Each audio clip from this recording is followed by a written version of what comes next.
ముఖ్యమంత్రి రేవంత్ రెడ్డి బావమరిది కంపెనీకి 1137 కోట్ల పనులు అప్పగించారని బీఆర్ఎస్ వర్కింగ్ ప్రెసిడెంట్ కేటీఆర్ ఆరోపించారు. హైదరాబాద్ లో ఆయన మీడియాతో మాట్లాడారు.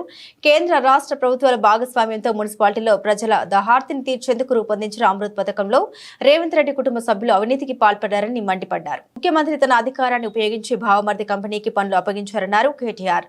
2 కోట్ల టర్నోవర్ ఉన్న కంపెనీ 1000 కోట్ల పనులు చేస్తుందా అని కేటీఆర్ ప్రశ్నించారు. అమృత్ పథకంలో జరిగిన టెండర్ల వివరాల్ని ప్రభుత్వం బయట పెట్టడం లేదని ఆగ్రహం వ్యక్తం చేశారు.